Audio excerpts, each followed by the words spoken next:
দারুণ স্বাদের মুখরোচক কিছু রেসিপি বানাতে মন চাইলে এই রেসিপিটা বাড়িতে বানিয়ে দেখতে পারেন, খেতে ভীষণ ভালো হয়। আশা করি রেসিপিটা আপনাদের খুবই ভালো লাগবে। শেষ পর্যন্ত দেখার জন্য অনুরোধ রইল। আর খুব কম সময়ের মধ্যে রেডিও হয়ে যায়। নমস্কার, আমি রুমি। আপনাদের সবাইকে আবারও একটা দারুণ স্বাদের রেসিপিতে স্বাগত। প্রথমে একটা মিক্সিং বোলের মধ্যে দুটো সেদ্ধ আলু নিয়েছি। আলু দুটোকে এরকমই গোটা আমি প্রেসার কুকারে সেদ্ধ করে রেখেছিলাম। প্রথমে আলুটাকে হাফ করে কেটে নিলাম, তারপরে হাফ অংশটাকে আবারও হাফ করে এইভাবে স্লাইস করে কেটে নিতে হবে। আর দুটো আলুকে এইভাবে স্লাইস করে কেটে নিচ্ছি। আর এই দারুণ স্বাদের মুখরোচক রেসিপিটার মধ্যে সেদ্ধ আলু দিলে খেতে অনেক বেশি ভালো লাগে। আপনারা চাইলে এইভাবেও স্লাইস করতে পারেন, আর না হলে আলুটাকে এইভাবেও কেটে নিতে পারেন। প্রথমে হাফ করে কেটে নিতে হবে, হাফ অংশগুলোকে আবারও হাফ করে নিতে হবে। আর এইভাবে একসঙ্গেও আপনারা স্লাইস করে কেটে নিতে পারেন। যেটা আপনাদের সুবিধা মনে হবে ঠিক সেরকম করে আলুটাকে কেটে নিতে হবে। এবার আমি এর মধ্যে দিয়ে দিচ্ছি একটা বড় সাইজের কুচনো পেঁয়াজ, এইভাবে ছোট ছোট টুকরো করে কেটে রেখেছিলাম। আর আমি দিয়ে দিচ্ছি বেশ কিছুটা পরিমাণ কুচনো ধনেপাতা। এবার আমি এর মধ্যে দিয়ে দিচ্ছি দুটো কুচনো কাঁচা লঙ্কা, ঝালটা কম বেশিও করতে পারেন।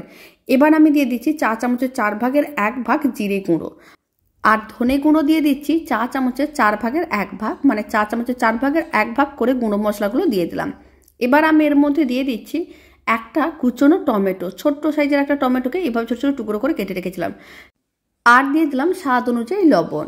এবার সমস্ত কিছু একসঙ্গে খুব ভালো করে মিশিয়ে নিতে হবে।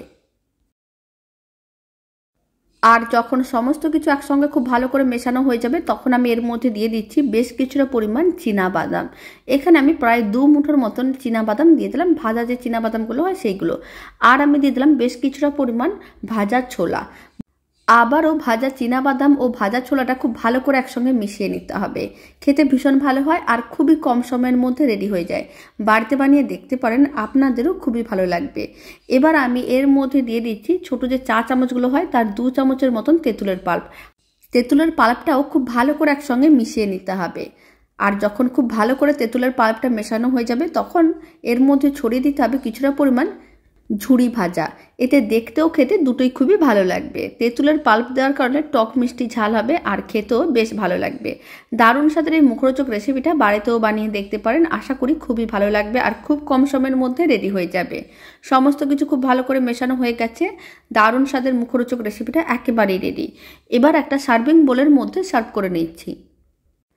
আর ওপর থেকে অল্প একটু ঝুড়ি ভাজা ছড়িয়ে দিচ্ছি, এতে দেখতে বেশ ভালো লাগবে। আর অল্প একটু লঙ্কার গুঁড়ো নিতে হবে। লঙ্কার গুঁড়োটা 1 চিমটের মতন নিয়ে খুব ভালো করে ছড়িয়ে দিচ্ছি, এতে দেখতে বেশ ভালো লাগবে। রেসিপিটা শেষ পর্যন্ত দেখার জন্য অসংখ্য ধন্যবাদ। আর ভালো লেগে থাকলে আপনারা যদি ফেসবুক থেকে রেসিপিটা দেখছেন, পেজটিকে ফলো করে নেওয়ার অনুরোধ রইল। ইউটিউব থেকে দেখলে চ্যানেলটি সাবস্ক্রাইব করে নেওয়ার অনুরোধ রইল। পাশে থাকা বেল আইকনটি প্রেস করে নেবেন নতুন রেসিপির আপডেট সবার আগে পাওয়ার জন্য। তো চলুন, ভিডিওটা আমি এখানেই শেষ করছি।